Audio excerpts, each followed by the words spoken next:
नमस्कार दोस्तों, स्वागत है आपका हमारे चैनल पर। आज की बड़ी खबरें। नए साल में किसान होंगे माला माल। रोहित सेठी के घर के बाहर गोलीबारी मामले में मुंबई पुलिस ने 5 लोगों को हिरासत में ले लिया है। इन आरोपियों को क्रिमिनल कोर्ट में पेश किया गया, जहां उन्हें 4 दिन की पुलिस हिरासत में भेज दिया गया है। लॉरेंस बिश्नोई गैंग ने इस हमले की जिम्मेदारी ली है। हालांकि आरोपियों के वकील ने गैंग से किसी भी संबंध से इनकार किया है। दुर्गापुर के फूलझोड़ डांगापाड़ा में भाजपा का बांस तिरपाल से बना अस्थायी कार्यालय रातों रात गायब हो गया। भाजपा ने इसे सत्तारूढ़ तुलमुंग कांग्रेस पर चोरी के आरोप लगाया है। तुलमुंग ने इसे भाजपा की अंतरिम कलह और चुनावी स्टंट बताया। सुबह कार्यालय न मिलने पर भाजपा प्रदर्शनकारियों ने प्रदर्शन किया। रूसी ड्रोन ने दक्षिणी यूक्रेन के जायोप्रिया में एक प्रसूति अस्पताल पर हमला किया, जिसमें 3 महिलाएं घायल हो गई और रिप्लेस एरिया में आग लग गई। रूस ने कुल 90 ड्रोन दागे। इस बीच यूक्रेन के राष्ट्रपति जेलेंस्की ने घोषणा की है कि रूस और यूक्रेन के बीच शांति वार्ता का अगला दौर बुधवार और गुरुवार को होगा। केंद्रीय बजट 2026-27 पर वित्त मंत्री निर्मला सीतारमण और राहुल गांधी के बीच बयानबाजी तेज हो गई है। राहुल गांधी ने बजट को देश की समस्याओं से आंख मूंदने वाला बताया, जिस पर वित्त मंत्री ने पलटवार किया। सीतारमण ने कहा है कि राजनीतिक आलोचनाएं स्वागत योग्य है, लेकिन तर्क तथ्यों पर आधारित होने चाहिए। केंद्रीय बजट में आपात स्वास्थ्य सेवाओं और इंफ्रास्ट्रक्चर पर जोर से दिल्ली में ट्रामा सेंटर और नए अस्पतालों को गति मिलने की उम्मीद है। राजधानी में सड़क दुर्घटनाओं और गंभीर मामलों के बावजूद सीमित सुविधाओं के कारण मरीजों को बड़े अस्पतालों में रेफर करना पड़ता है।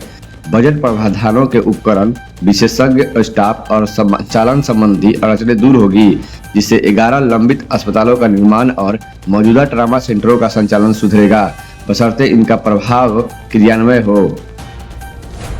बांग्लादेश में हिंदुओं और अन्य अल्पसंख्यकों पर हो रहे हमलों के विरोध में हिंदू अमेरिकियों ने अमेरिका में लगभग 2 दर्जन शहरों में शांतिपूर्ण रैलियां और प्रार्थना सभाएं आयोजित की। प्रदर्शनकारियों ने अमेरिकी सांसदों और अंतर्राष्ट्रीय निकायों से कार्रवाई की मांग की।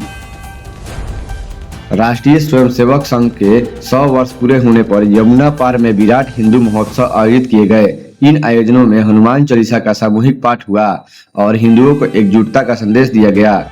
लक्ष्मी नगर और आईपी एक्सटेंशन सहित कई स्थानों पर सांस्कृतिक, धार्मिक और देशभक्ति कार्यक्रम हुए।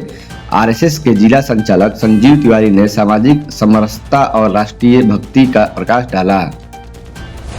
लोकसभा में वित्त मंत्री निर्मला सीतारमण ने बजट 2026 पेश कर दिया है। उन्होंने आम आदमी से लेकर गरीब के लिए कई बड़े ऐलान किए, लेकिन मिडिल क्लास वर्ग को इनकम टैक्स के मोर्चे को कोई राहत नहीं दी, बल्कि शेयर बाजार में म्यूचुअल एवं ऑप्शन सेगमेंट में एसटीटी को टैक्स को बढ़ा दिया है।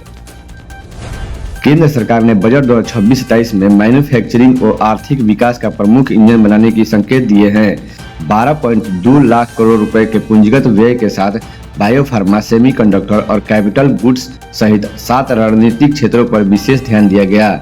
इसका उद्देश्य घरेलू विनिर्माण को मजबूत करना, वैश्विक आपूर्ति श्रृंखला में भारत की स्थिति बेहतर करना और रोजगार सृजित करना है, जिससे चीन पर निर्भरता कम हो सके। केंद्र सरकार ने 8वें वेतन आयोग के खर्चों के लिए बजट में 23.42 करोड़ रुपए का प्रावधान किया है। केंद्रीय कर्मचारी और पेंशन भोगियों के वेतन व पेंशन में बढ़ोतरी की तैयारी का संकेत है। वित्त मंत्रालय ने आयोग के गठन और कामकाज के लिए राशि आवंटित की है। इससे 50 लाख कर्मचारियों और 69 लाख पेंशनरों के वेतन ढांचे की समीक्षा का रास्ता साफ हो गया है, जिससे भविष्य में बेसिक सैलरी और भत्तों में वृद्धि की उम्मीद है। केंद्र सरकार जल परिवहन में सुधारों को प्राथमिकता दे रही है, जिसका लक्ष्य 2047 तक माल ढुलाई में जल मार्ग की हिस्सेदारी 6% से बढ़कर 12% करना है। इससे लॉजिस्टिक लागत घटेगी और प्रतिस्पर्धा बढ़ेगी। बजट में 10,000 करोड़ की कंटेनर निर्माण और अगले 5 वर्षों में 20 नए जल मार्ग की शुरू घोषणा हुई है। बनारसी और पटना में जहाज मरम्मत केंद्र भी बनाए जाएंगे, जिससे आत्मनिर्भरता और रोजगार के अवसर बढ़ेंगे। केंद्र सरकार ने शिक्षा बजट में 8% से अधिक वृद्धि कर इसे 1.39 लाख करोड़ रुपए किया है। बेटियों की उच्च शिक्षा को बढ़ावा देने के लिए प्रत्येक जिले में बालिका छात्रावास स्थापित होंगे। यह पहल विज्ञान, तकनीक, इंजीनियरिंग और गणित जैसे क्षेत्र में लड़कियों की भागीदारी बढ़ाने पर केंद्रित है। अटल टिंकरिंग लैब के लिए 3200 करोड़ रुपए और भूगोल विज्ञान को बढ़ावा देने के लिए 4 नए टेलीस्कोप सेंटर भी स्थापित किए जाएंगे। वित्त मंत्री निर्मला सीतारमण ने वित्त वर्ष 2026-27 के लिए 53,47,315 करोड़ रुपए का बजट पेश किया।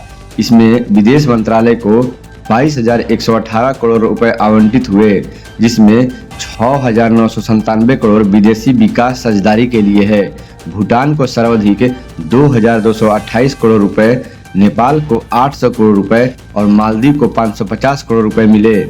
अफगानिस्तान की फंडिंग बढ़ी, जबकि बांग्लादेश को 60 करोड़ के साथ बड़ा झटका लगा। चाबहार पोर्ट को इस बार कोई आवंटन नहीं मिला। सरकार ने वित्त वर्ष 2026-27 के लिए बजट में सैकड़ों कच्चे माल पर आयात शुल्क घटाया या खत्म किया है, जिससे निर्यात और घरेलू उत्पादों को बढ़ावा मिलेगा। इसके परिणामस्वरूप इलेक्ट्रॉनिक्स और मेडिकल उपकरण सस्ते होंगे। हालांकि घरेलू छाता विनिर्माण को प्रोत्साहित करने के लिए छाते और साबुन जैसे कुछ उत्पादों पर शुल्क बढ़ाया गया है, जिससे उनकी कीमतें बढ़ेगी। आयात नियमों को सरल किया गया है।